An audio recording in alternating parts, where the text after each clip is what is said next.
What is going on, everybody? This is Drew here. I want to welcome you all to a brand new episode of Phoenix Down. This is Phoenix Down episode 100.1, and we are continuing our playthrough of The Legend of Zelda, the Ocarina of Time. Today I have with me Matt. Hello. And so yeah, we finished up the first 3 dungeons of this game. We got the 3 gems that allow us to open up a special area in the Temple of Time. Before making it to the Temple of Time, of course, we did get the cutscene, which I screwed up last week. I said the wrong thing. About who she was riding out with? Yes, I said riding out with Ganondorf. She was not kidnapped by Ganondorf, but rather she was being escorted out by Impa, which is her bodyguard, who is being chased by Ganondorf. And Ganondorf asked Link, "Did you see another horse drive through here with a woman and a little girl on it?" And Link, being the silent protagonist that he is, just stands there and stares at him. So he knocks Link down and rides off. We then go collect the Ocarina of Time that Princess Zelda had thrown from the horse. And we go to the Temple of Time. We insert those 3 gems into the pedestal there and play the Song of Time. Right? Or no? Yes, we play the Song of Time. Yep. And it opens up a secret area which leads to an opening where there is a sword encased in stone. Much like... Seems like an iconic image. Yeah. I've seen swords and stones before. Yeah, much like King Arthur and Excalibur. This is the Master Sword. Master Sword's been in a ton of Zelda games. It is the iconic sword that Link uses on his adventures. When pulling the sword from its pedestal, we are transported to the Chamber of Time, I believe is what it's called. Yeah. Within the Temple of Time, opening the Door of Time. Yeah. So, in this area, we are greeted by a sage who tells us, hey, this place is protected by the Triforce. It's hidden away, and this was the only safe place that we could keep you. Also, it's been 7 years. And Link examines himself, and he is now an adult. So I don't know how old Link was. I want to say Link was probably 10 or 11.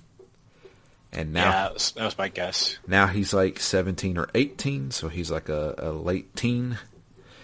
And they're saying, you weren't ready to take on Ganondorf. You were too young. So we kept you here in this chamber for 7 years. You are now an older person who can now handle taking on Ganondorf. And although maybe if I'd been training for 7 years, I might also have more skills to take on Ganondorf. True, this is very true.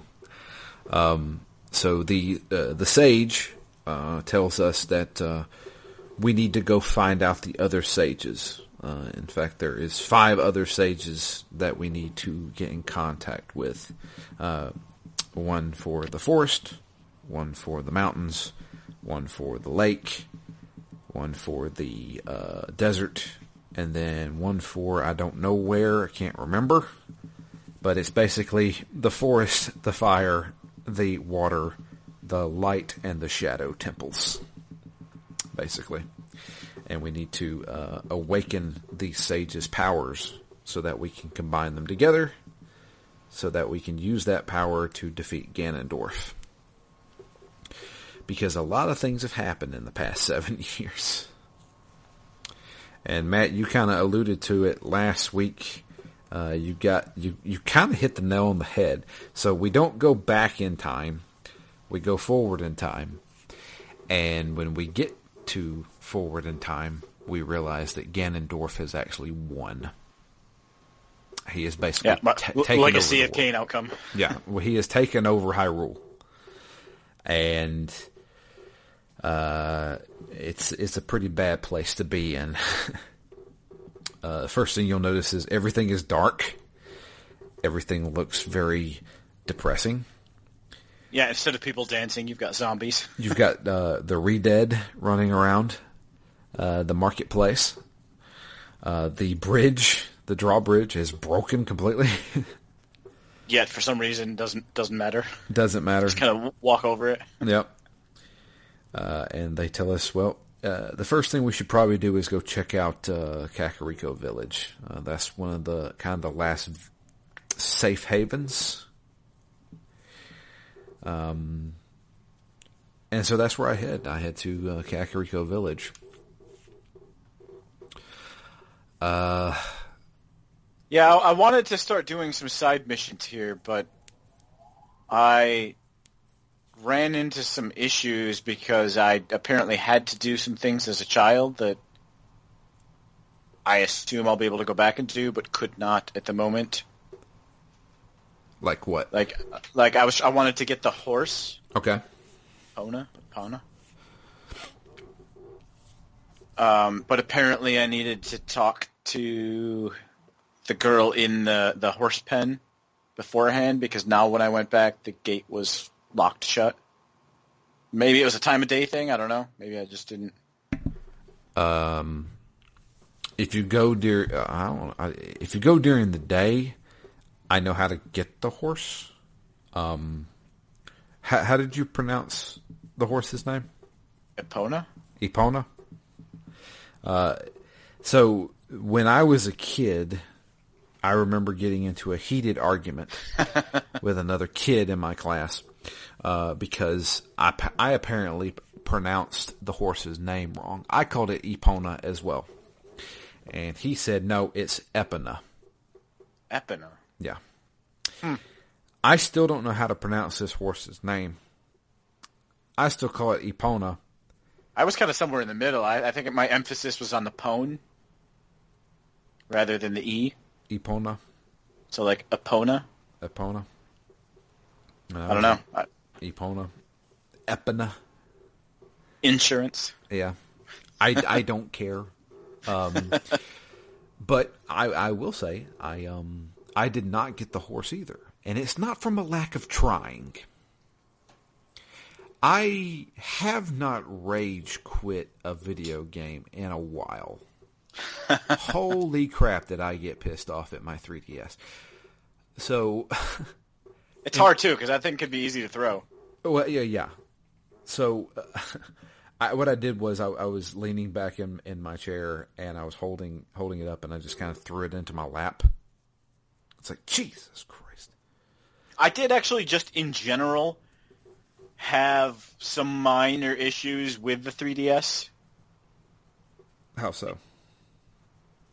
It's not very comfortable to hold. No. For a long period of time. I definitely had a little bit of a Deathclaw hand going on. And also, the way, like, the top screen is a little bit floppy from the bottom screen. Yes. Or from the base that you're holding. So a combination between that being a little floppy, my needing to aim it kind of precisely at some points, like when you're using the hook shot, and then also just the fact that my thumb kept slipping off the little movement disc. Yep.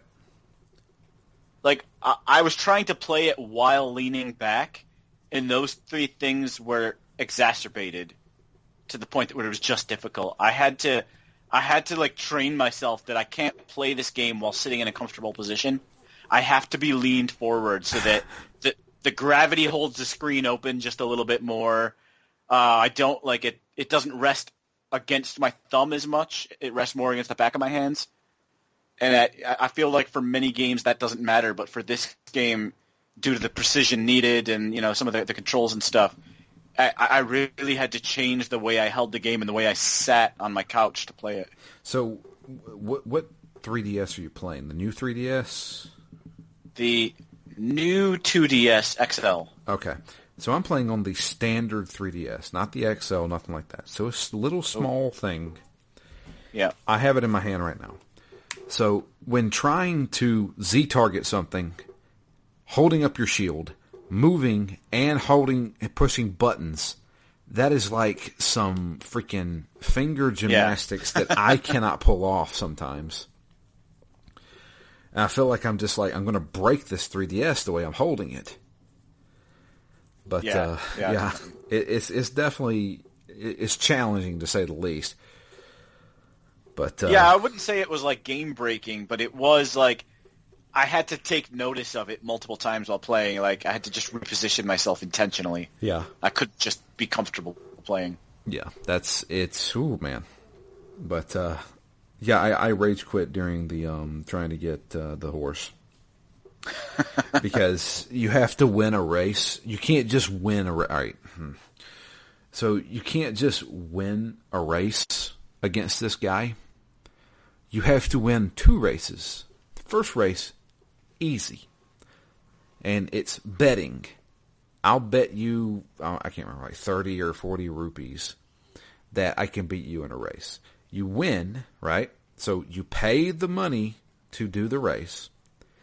You win this one, and he says, all right, I'll let you keep the horse if you race me and beat me again. The second time, I can't beat this guy. I tried like 5 times. And then I ran out of rupees, because you don't get your rupees back. You don't. If you lose, you don't just replace you don't replay the second race? No, you have to do the second. You have to do the first race again. So I'm constantly losing money to this guy, this grifter, and freaking, I got mad. I got mad and forcefully pushed my 3DS into my lap, and closed it and walked away for like 20 minutes, and then came back and said, "I'll get this horse later." Is the horse required? I mean, I feel like the intro to the game is him riding on a horse, so I feel like I need it. I believe in order to get to a temple later on in the game, you have to have the horse. I could be wrong, but I believe... And I can't just pay this guy off later for it? No, you have to win the stinking race. So, yeah, it's annoying. The good thing is, and have you got the expanded wallet yet? No, I did try to get the expanded quiver. Okay. Twice, and then gave up on that. So the expanded wallet, you probably can get it now.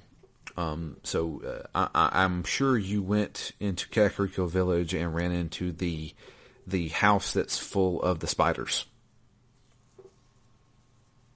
Yeah. So these are not enemy spiders. These are spiders you can talk to. These people are cursed. And you lift the curse on this family by collecting the gold Scatella coins. If you collect 10 gold Scatella coins, it releases the curse on somebody, and he gives you an expanded wallet. How much does it hold? 200 rupees. Rather than 100 or 99? Yeah. Yeah. So I did get that. Ooh, I should be about ready. I think I've got about 10 of the Skulltula coins. Yeah. Yeah, I should do that. Well, there you go. So, but yeah, going to Kakariko Village, the reason why we go there first is because, well, we have to check in on our good friend Dampe, or is it Dampy? Yeah, I was calling him Dampy. It could be Dampy, it could be Dampe. I thought it was supposed to be a play on Dante. Like Sure. Dante from Dante's Inferno. I don't know. Yeah, that works. But he is now dead. In the 7 years he passed on, and we have to talk to his ghost. And we go back to the graveyard, and he challenges us to a race, which becomes a running theme in this game, is races.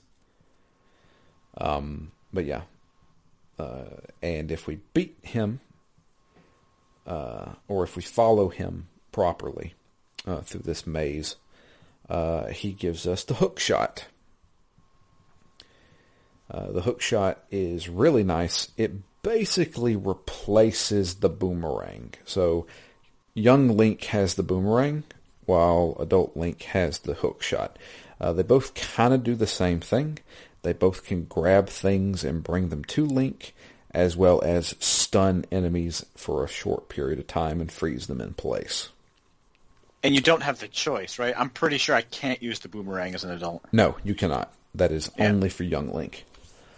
The difference is the hook shot allows us to hook to something and sometimes either pull it to us or pull Link to an area. So you can kind of cover distances that way. Yeah, although I always forget that and can't figure out how to progress. Then I'm like, oh yeah, there's a wooden beam I can hook shot to. Yep. That's the thing. It doesn't always work on all wood. That's the thing that gets me. Yeah. But yeah, after getting the hook shot, we then can go to we can start the forest temple right away if we want. But in doing so, we have to figure out how do we get to the forest temple. Well, when we go back to the Kaworki village, Korokai village, I don't know how you pronounce it. Kokiri. It's full of monsters now. So going back through the Lost Forest, so I knew where to go here from back whenever I played it the first time, where we met, what's her name? Saria? Saria, that's right, Saria. Where we met Saria to get the forest, her song, basically. Yeah. That was the entrance to the forest temple. It's just we couldn't reach it because we didn't have the hook shot. Mm-hmm. And we go back there. Now there's monsters, big monsters everywhere. Aggressive ones too. Yeah, those charged me. Those are the Moglins, I believe is what they're called. They've been in pretty much every Zelda game. But yeah, we enter into the forest temple. So this is where, as I said, I think last episode, I may not have said it on the episode, but I know I said it to Matt. We're kind of done with Baby's first dungeons. Yeah, I didn't think that was going to be as true as it actually was. Yeah. This is not a slow ramp up in dungeon difficulty. There are the intro dungeon, and then there is the real thing. Yeah. So this is your standard classic Zelda dungeon. You're going to be going through multiple floors of a area. You're going to be finding small keys that then unlock chain doors. You have to find the boss key and use it on the boss door. And then obviously there's the map and the compass, along with a special item that helps you get through that dungeon. And I remember how to get to the forest temple, but I did not remember the forest temple. In fact, walking into the forest temple, I was like, I I was like, Gandalf, I have no memory of this place. Because it showed the pose, the little ghosts. They take away the flames and go off in different directions. And I was like, I don't remember any of this. But the good thing is like seeing that, I'm like, okay, so I know what I need to do here. Yeah. At least it's nice and simple. The goal is obviously to get those 4 flames back. Yeah. So, and that's what we have to do. So let me ask you, Matt, since this is your first real Zelda dungeon, how did you go about going through this? Were you determined not to use a FAQ? I was not determined not to use a FAQ. Although I wish that I hadn't. Because I feel like the key thing that I think I'm missing so far in this game are those little hits where you understand something or you find a new area in these dungeons. You put a piece of the puzzle together. I haven't done much of that in these dungeons. When I'm outside of the dungeons, wandering around, I'm trying not to use the guide. But when I was in this dungeon, I was like, I know I need it. I probably played the first 15 minutes or so without it until I got stuck, and then I basically was like, this is so specific, I'm not sure how much I'll be able to progress if I don't look at it. So the good thing about Zelda and the good dungeon level design of Zelda is the fact that you technically can't get stuck. So you can have 3 small keys on you, and there's 5 doors there. And it doesn't matter which door you go through, you're not going to get stuck. Like, oh man, I went through the wrong door. Now I don't have another small key to use. Oh, is that true? Yeah, you cannot get stuck. Okay. They have made it in a way where either there is a shortcut that allows you to get back to where you were, or there's another small key right around the corner. Because I definitely had the sense that either I would open the wrong door and get stuck, or I would just spend a whole lot of time backtracking and losing all my hearts by having gone, because there's a number of places where there's 2 or 3 doors in a row that are locked, so you basically should have all 3 keys before you get there. Right. And if you don't, you're just going to end up backtracking through whatever journey you took to get there, so you can go find that last key that you missed. So yes, that's going to happen. Backtracking is definitely something you're going to do in a Zelda game, especially in the dungeons. But you will never find yourself stuck. You will never say, oh, I screwed myself over by using this key here, or I did this, or I did that. There's always a way to get back. It may be a long way back, but you'll make it back. So I was doing good. I was doing great. I was able to get the fairy bow. I was able to kill 2 of the ghosts and get those flames back. Getting to the other 2 ghosts, I wandered around this dungeon for a very long time before I finally said, okay, FAQ, tell me what I'm doing wrong. Tell me what I'm missing. I knew where I needed to go. I had no idea how to get there. Yeah. So, here's what happens. There are these switches. So, particularly in this dungeon, there is a hallway. When you first go through that hallway, it is twisted. Oh, yeah. In order to progress to get to where you need to go, you have to first go down the twisted hallway, get a key, then get the fairy bow. Then you go back through the hallway, and there is a eye switch above the hallway door. Shoot it, and it makes the hallway not twisted anymore. I understand that. Got it. That allows me to kill those 2 Poes get the flames back. How do I get to the other two posts? I have the small key, but I can't get to that door. The reason why is because the hallway is now straight. I need to make it twisted again. I don't know why my brain didn't connect it. I think it's because the game has never alluded to being able to shoot that switch again so that the eye is open again. And I wandered around this dungeon for about 15 to 20 minutes, not making any progress whatsoever.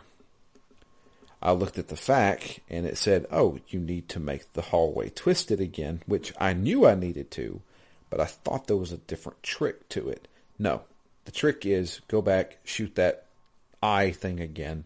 Now it's open and it twists again. For some reason, I just didn't, it never dawned on me to shoot that switch again. Yeah, I kind of had that feeling many times as I was reading through the FAQ, and I was like, in many ways I take this as a good design, because everything that they're telling me to do, I'm like, all right, well, that's actually not that complicated, or that makes sense, or there weren't that many things I could do anyway, so I probably would have figured this out. I mean, I obviously did when I was a kid, but I can easily see 13-year-old Drew wandering around this dungeon for 20 minutes. Like, I don't know what to do. Because also they don't highlight that little eye thing at all. Like, there's no big icon that pops up on it.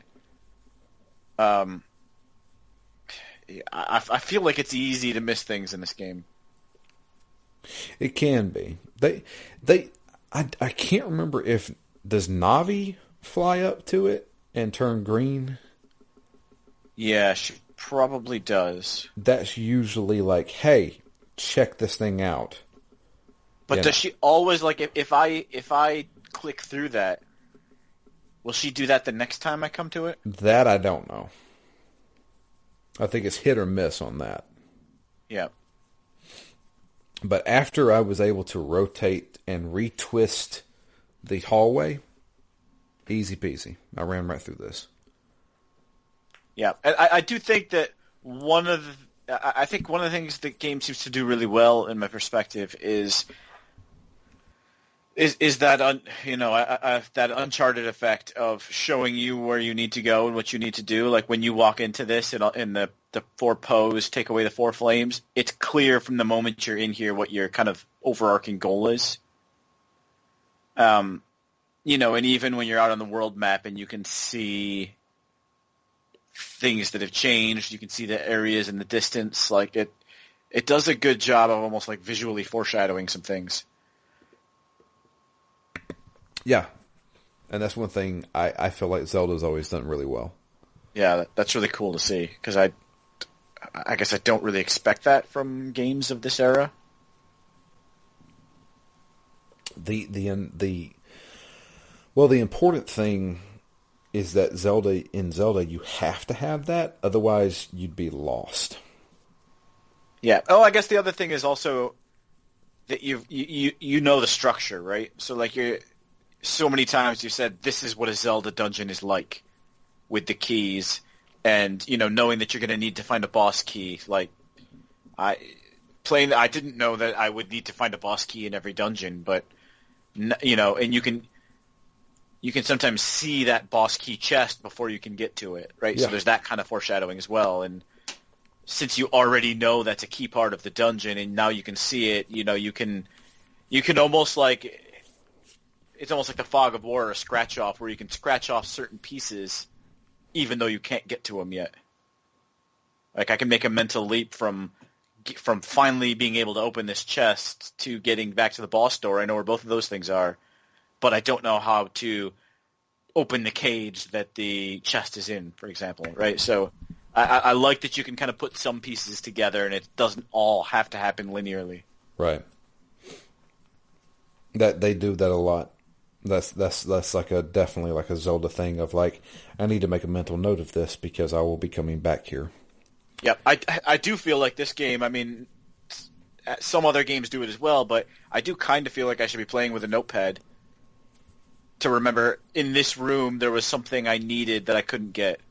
Or, in the next dungeon, I remember there was a room that I was in that had 3 heart pieces. And I knew later on in the dungeon I was desperate for some heart pieces and, wish I had written down which room they were in. But, yeah. But like I said, after finally realizing I can shoot that switch and retwist it, I was able to get through this whole dungeon pretty easily. Yeah. I did say that there wasn't much of a ramp, but I do think this is a simpler dungeon than the next one. Yes, absolutely. So in some ways, it definitely does ramp. Oh yes, we haven't hit peak ramp yet.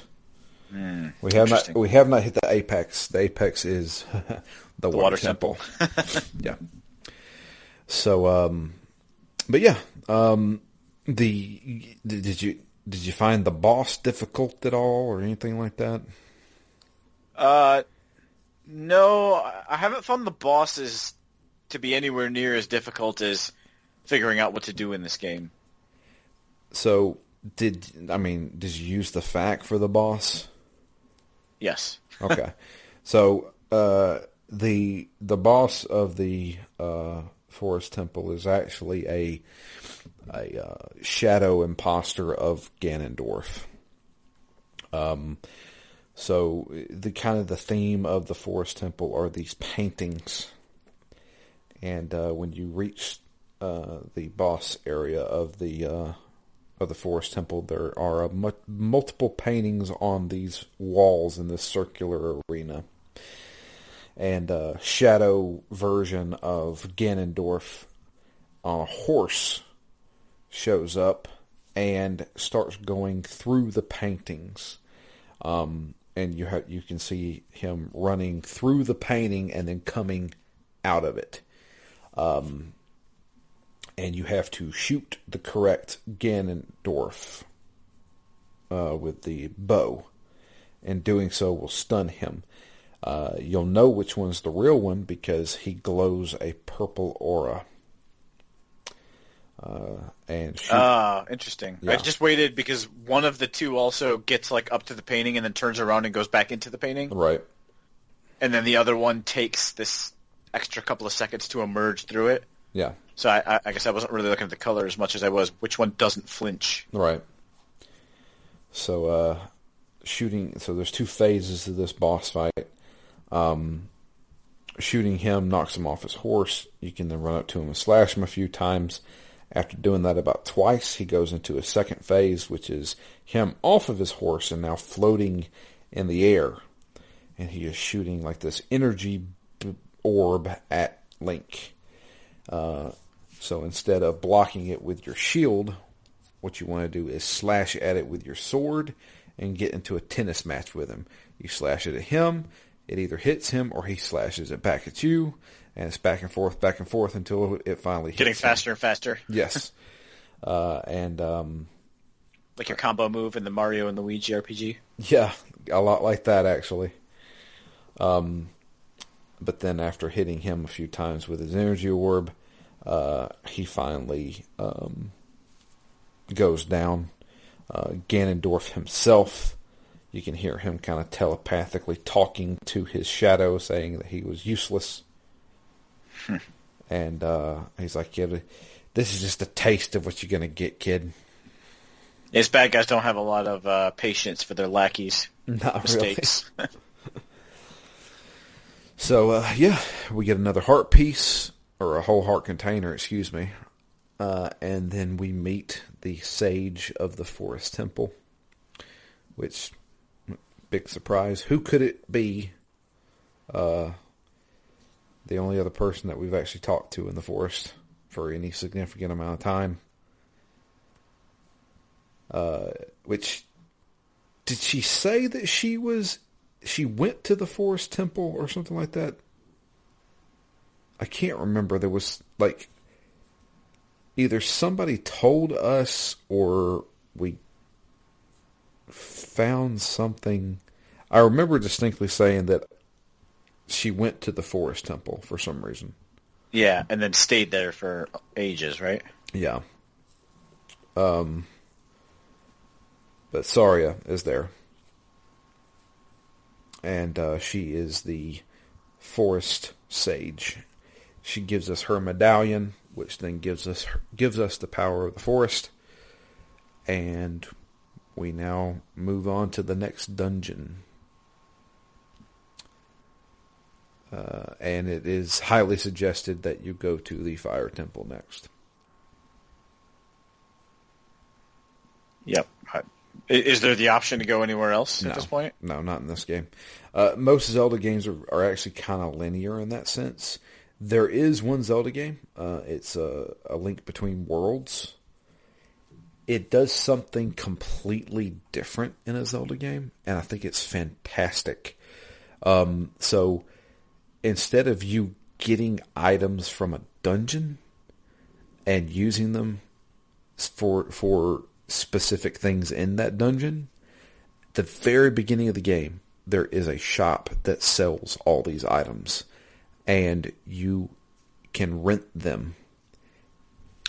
Doing so allows you to take on any dungeon you want from the beginning of the game. Because you don't need a combination of them, you only need the one key item for that dungeon? Pretty much. It was a fascinating turn for a Zelda game. Also, A Link Between Worlds is a great Zelda game. Yeah, it's one of the handful of games that I've put an hour into. It's so good, dude. Yeah, I would love to. I want to play it. The attention to detail in that game is insane. Because, there's a lot of the whole, you're in the reverse world, the dark world, essentially. Mm-hmm. And everything's basically opposite of each other, including the music. So the music is so God, I love it. If you like, I'll tell everybody this. If whoever's listening to this, Low is the opposite world of Hyrule. Low Hyrule. Get it? And Low Castle has the castle theme, the song that plays. If you play that song backwards, you can hear the Hyrule Castle theme song playing in reverse. It is amazing. I don't know how somebody even found that. Yeah, that's really cool. But it is insane. I look it up on YouTube. Just look up Low Castle reversed, and about halfway through it, you'll start hearing it's playing in reverse, so everything's in backwards, but you can actually hear the Hyrule Castle theme playing in reverse. It's awesome. But yeah. So the next thing we need to do is go to the Fire Temple. Well, Fire Temple is right on top of Death Mountain. So if we remember correctly, when we were helping out the Gorons as young Link, the owl told us, don't go any further because it's very dangerous up there. That's the top of the mountain. Well, guess what? That's where we're going. Going to there, obviously we can stop by the Gorons village. If you don't, and you continue on through Death Mountain to the top, you go into basically what is the center of a volcano. Walking around here, you have 1 minute before you start dying because it's so hot. So, did you go here first, Matt? No, I went into Goron Village and had a hell of a time trying to bomb that little roly-poly guy. Yeah, so there's a guy rolling around, and when you try and catch up to him, he runs away from you. So the whole thing is you're supposed to be throwing a bomb at him to knock him off of his little roll. And But the timers are really long relative to how fast he zooms away from you. Yeah, so here's the thing. Did you use the plants or did you use your bombs? I used some of my bombs, but I was getting low, so I mostly used the plants. In the end, I was trying to use all three. So I would try to uproot and throw the bomb flowers as quickly as possible so that I could then set a third one and try and, like, create a whole larger blast radius. So I'm like, all right, if he's anywhere in this general vicinity, he must be bombed. Yeah. I found it a lot easier to use the bombs in my inventory because their fuses are a lot shorter. Yeah. But yeah, when you stop him, and he realizes, oh, you're actually an ally, because he's afraid of us. That's why he's rolling around. He gives us the Goron Tunic, which is a red tunic that allows us to withstand hot temperatures, which is exactly what we need. It may come in useful in the very near future. Yes, it will. It also slows down the burning process. So if you're stepping on lava, which you can do, which you're going to do in the next dungeon, you can stand on it longer than if you would wearing the regular tunic. Okay. Before you start ticking down damage. I hadn't stepped on lava without it, and I thought I was going to instant die when I stepped on it, and then I didn't, and I was like, oh, maybe with the tunic I don't take any damage, and then, you still do, but yeah, you get that second or two to get back up off it, so that was definitely helpful. Yeah. But, so make sure you put on that tunic. God, what is the chief's name? Datura? The something. Darunia? I can't remember. Yep. He has went into the fire temple because during the 7-year reign of Ganondorf, he has resurrected a giant dragon, and he wants to go and fight off this dragon because it's wreaking havoc on the village, and Ganondorf said he's going to feed all of the Gorons to it. So we have to go and find him in the fire temple. Going it through this area, which is basically inside of a volcano. There's a few places that you can't get to just yet. I think this is where you alluded to. There's multiple heart containers. Yeah, this was actually going through this dungeon. I didn't die. I did die in the forest temple a couple times. In this dungeon, I didn't die, but until the very end. But I got through so much of it, and slowly was like I'd get hit once here, once there, and by the time I got to the end and I was getting close to the end boss, I was down to a single heart.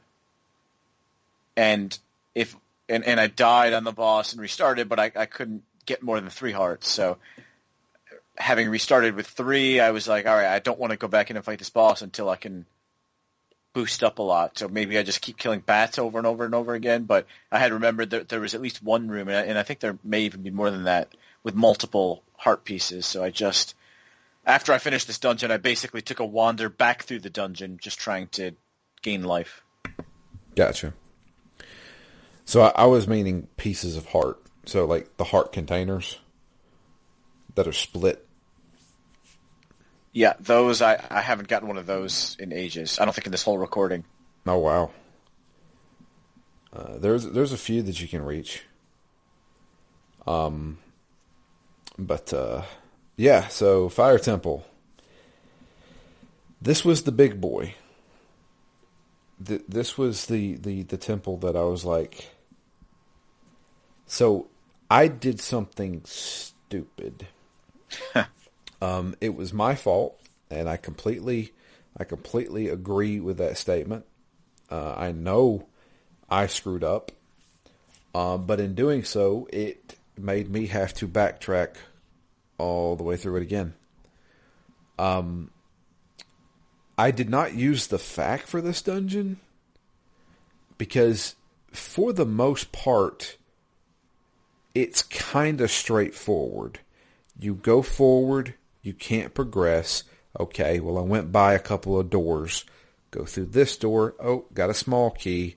Go through this door. Got another small key.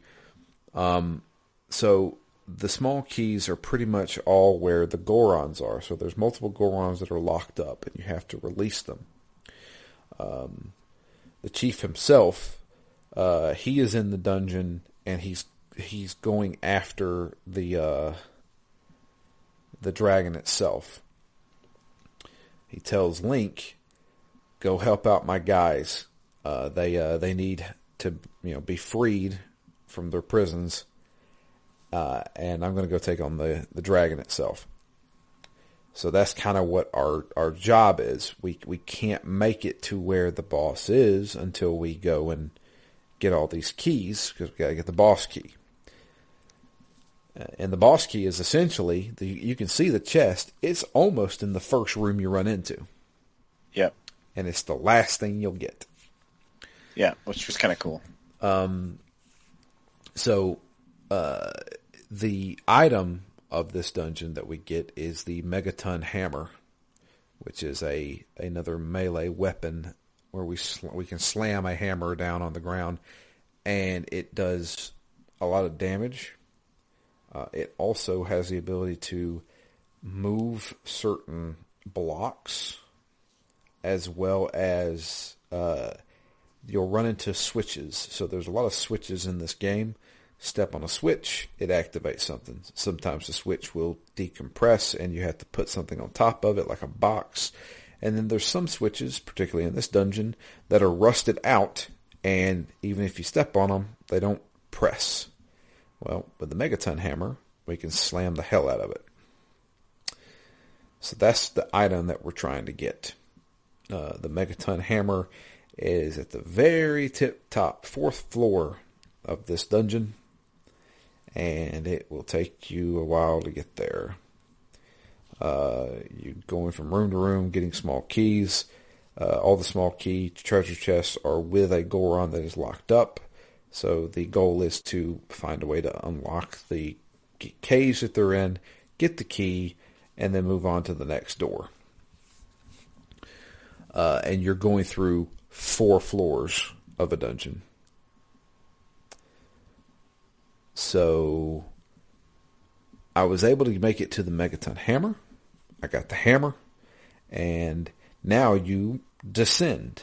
So there's a couple of ways you can descend. The first thing is like that little elevator that's stuck. You can hit it with the Megaton Hammer. It falls down. You go down, and then you make like this staircase by hitting something.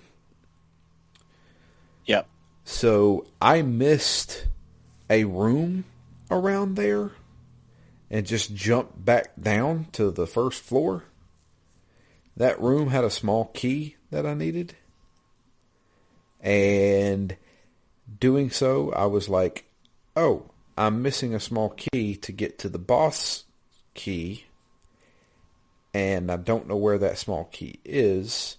So I then had to backtrack the entire way of this dungeon again.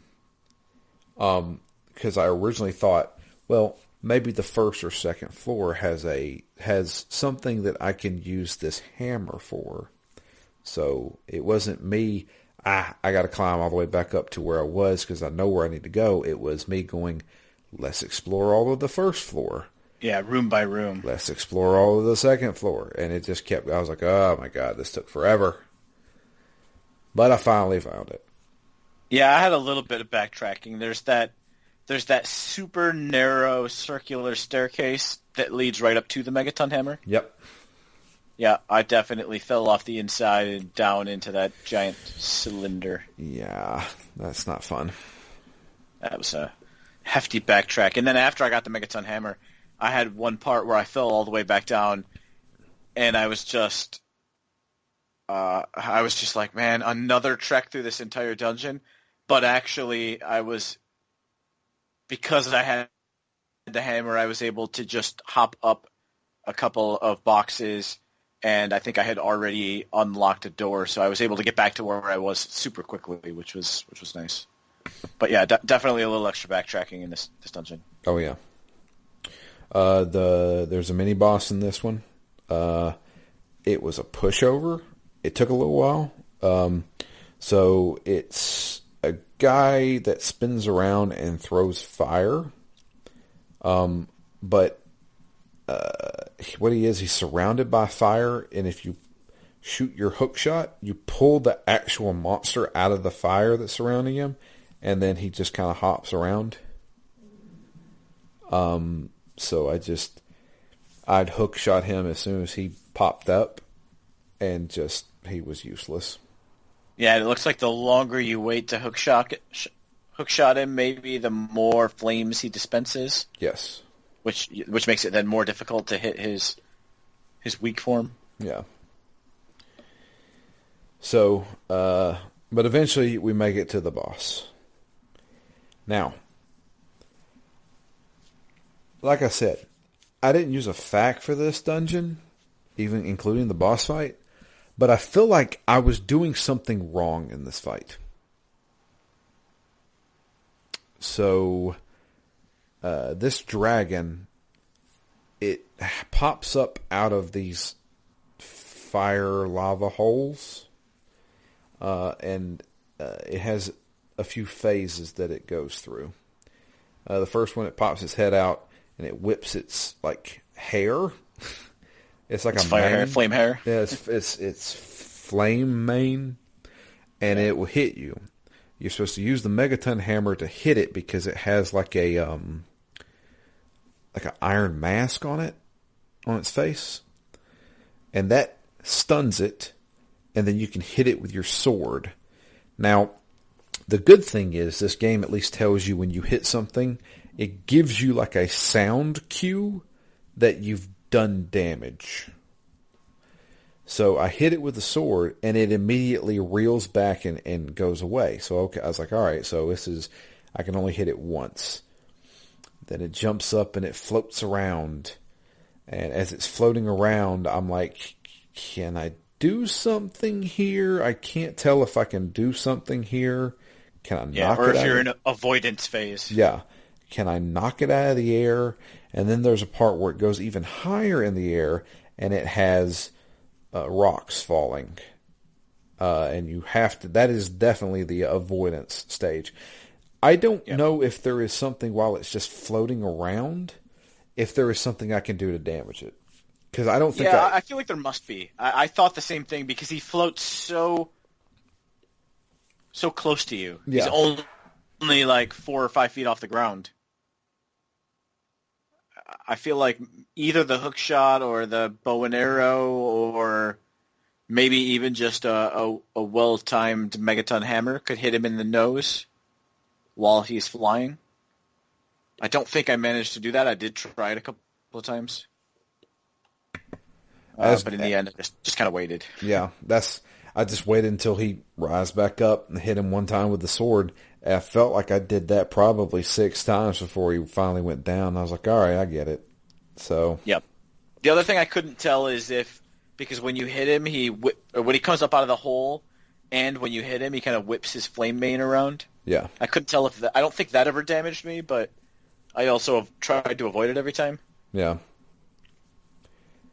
But, took him out. Got another heart container. Go back to the not the Temple of Time, but the Chamber of Time? I don't know. The Sage Chamber. Yeah, Sage Chamber of Time. Sure. Yep. And then we learned that the Fire Sage is, of course, the chief, the Goron chief. He gives us his medallion, and now we have 2 medallions. So did they know that we were the chosen one when we were young? The sages know? Supposedly, yeah. I guess. I don't know. And they're okay. They're okay with us basically just being a 10-year-old in a 17-year-old's body. That's a good question. There is one other thing that I forgot to mention. Is Sheik, which I guess is It's like Sheik, last of the Sheiks. yeah, the last of the Sheiks. I don't know. Is that how you pronounce that? That's how I was pronouncing it, but yeah, not totally sure. So Sheik is kind of our partner here. Slash tease.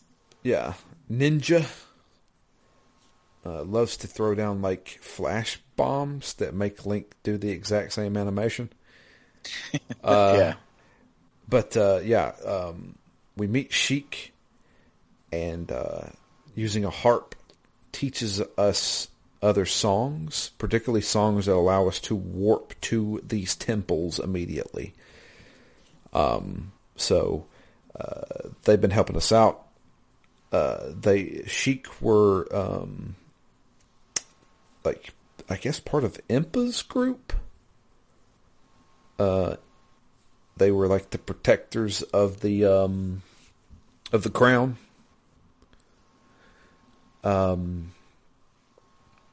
But yeah, basically, Sheik tells us that Ganondorf was. This is where we get the most of the exposition. Is basically Ganondorf took over Hyrule while Link was away, and they're going to aid us on our journey by teaching us songs and telling us where we should probably go next. Kind of like a guide. Yep. Could use an extra sword at my side, but a guide will do, I guess. Yeah. But yeah, that's pretty much it. I stopped right there as soon as I finished that temple. I didn't go any further. So to be honest with you, I don't know what temple's next.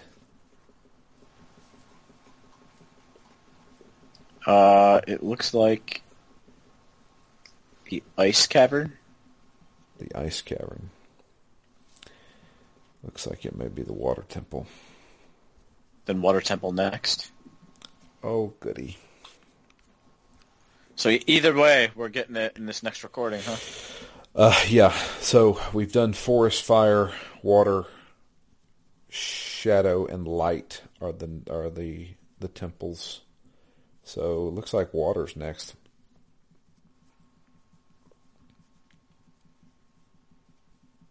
And you've already seen the entrance to the Water Temple. You just don't realize it. Is it by the giant fish? No. No. It's not. Mm-mm. Well, should I tell you where it's at, or should we just leave it alone? Let me try and find it, because I do want to try and downplay the FAQ usage in this next recording. Okay. At least until I get into the Water Temple. Oh, I was about to say. Whew. I am going to try to go through the entirety of the Water Temple without using a FAQ. Wow. If I get to a point where I am so frustrated that I don't do this, then I'll use a FAQ. But I want to see if I can figure it out again. I was able to figure it out as a kid. Surely 35-year-old Drew can figure this out. Right? 35-year-old Drew might be able to, but I certainly can't, and I don't know about Shirley. Well, maybe Shirley will pull up the FAQ for me. I think I will require her assistance. Yeah. So, okay.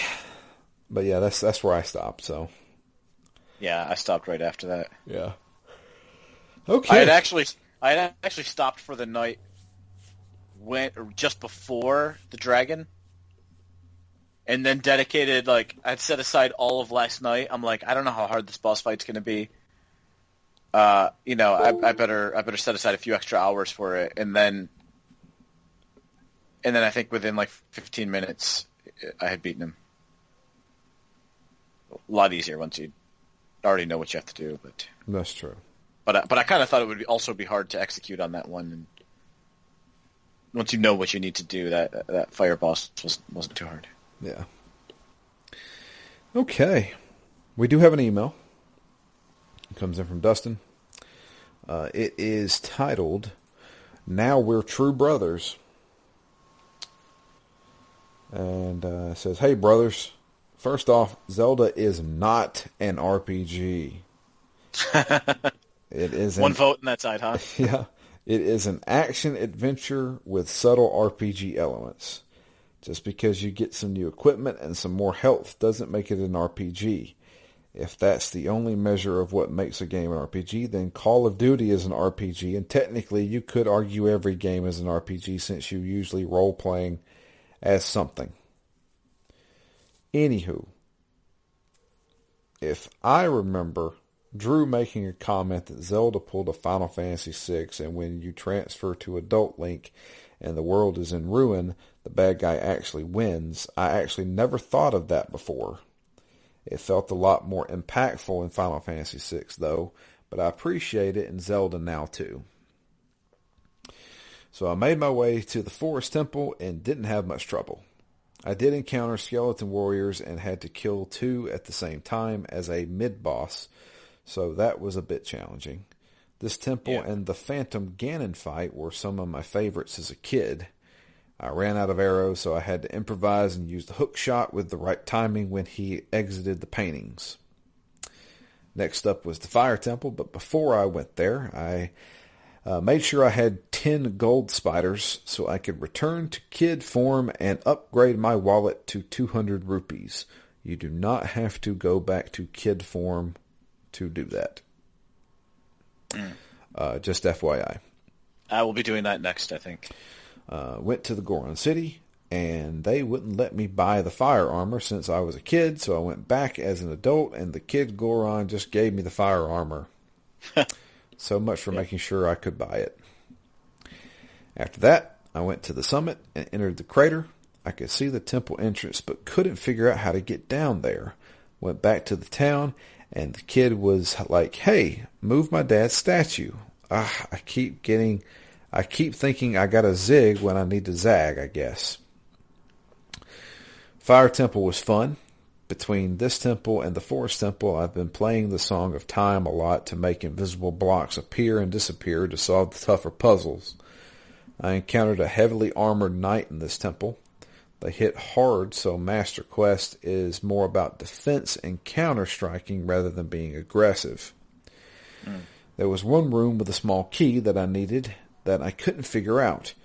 It was at the very top of one of the towers, and it was a timed switch I had to hit and race to the top. There were hookshot spots, but there was no way to do it in that way, so I had to look up a guide for tip number 3. It basically said, if you don't have the Scarecrow song to make a scarecrow appear, have fun. And of course, I didn't have the song, and I didn't feel like backtracking, so I basically had to hit the switch, roll around the corners, jump up on the inner wall of the spiral, and roll along a very narrow path to get the chest with barely enough time to open. I don't know how many times I had to try this. I was getting pretty frustrated. I was almost in full fury mode, but I did finally make it. The hardest part was obviously the controls, trying to run along on a narrow path accurately, and I fell towards the middle. I fell 3 floors and then took 3 to 5 minutes to get back to the room. Unreal. Yep, I felt that pain. Anyway, I beat the boss first try, and I can tell I have to hit it a lot more than the original mode since this fight dragged on. Get it? Dragon. Never mind. So, couple things. Who's this ninja appearing, and why do they know me and know all these teleportation songs? Also, why do they know I can warp back in time as a kid? Weird. I have a challenge. Next up is the infamous Water Temple. I didn't find it hard as a kid.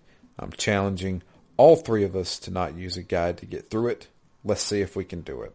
Until next time, Dustin. Well, I've already said I was not going to use a FAQ. What I will commit to is recording the exact moment that I give up on not using the FAQ. Okay, so you're gonna like I time yourself. Well, or at least the step. At least how far I get into. I'll be clear with. I will try. I will try not to use it, and I will go as far as I possibly can without it. I just don't know how far that will actually be. Okay. I may also set a timer. Well, yeah, you can do that too. How long from beginning to FAQ? Yep. I Any made guess? 15 minutes. Man. So yeah, there is a lot of backtracking in the water temple. A lot. I'll just say that because I don't want to tell you the mechanics of the water temple because then you'll start to realize what you need to do. Yeah. But there is a lot of backtracking. From what I understand, the 3DS version, like I said, it makes it a lot easier because you can switch a certain piece of equipment that you use for the water temple faster because it's right there on the screen. Yeah. Also, they have apparently put markers at some of the doors that allow you to kind of know where you're at. Hopefully the scented ones. No. We'll see. But yeah, that's it. It almost, at this point in the game, it almost feels like it would be a good opportunity for an episodic game, right? Like, it's so clearly like the next thing you're going to do is figure out how to get to the next temple, go through the temple.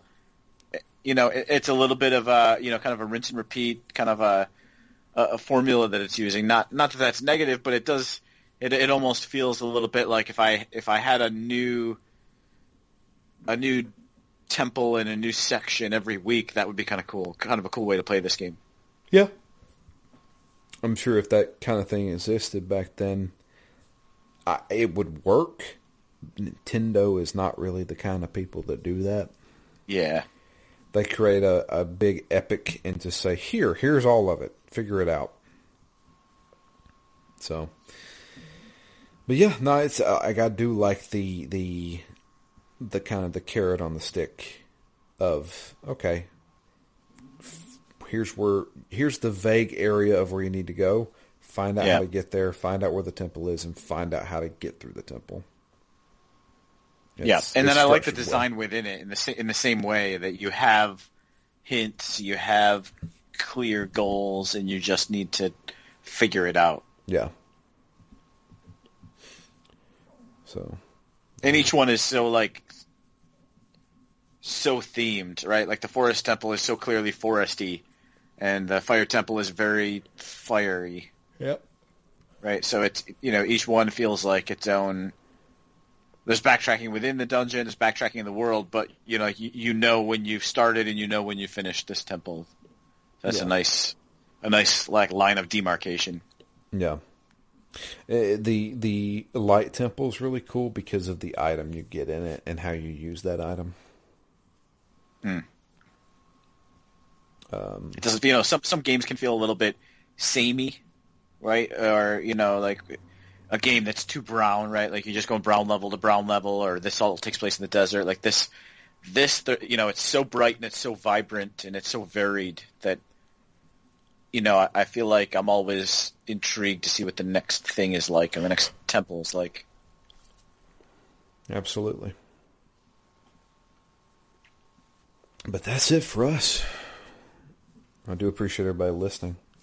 If you'd like to send us an email, it's drew@ztgd.com. Please email us. Let us know. I know there's a ton of people out there that's listening to this that has played Ocarina of Time before. Tell us about your thoughts on the game. You can also tweet to us. I am at Drew Leachman. Matt is at REMGS. The podcast itself at ZTGD Phoenix Down.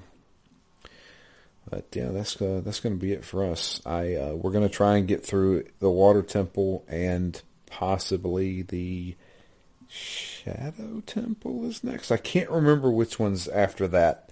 But we're going to try and at least do 2 temples per recording. So we'll see how that goes. Yeah. I'm enjoying what we're doing. I think it's going to be a great experience. Yeah, it's fascinating. Yeah. Something that's got so much history and so much nostalgia coming at it without that.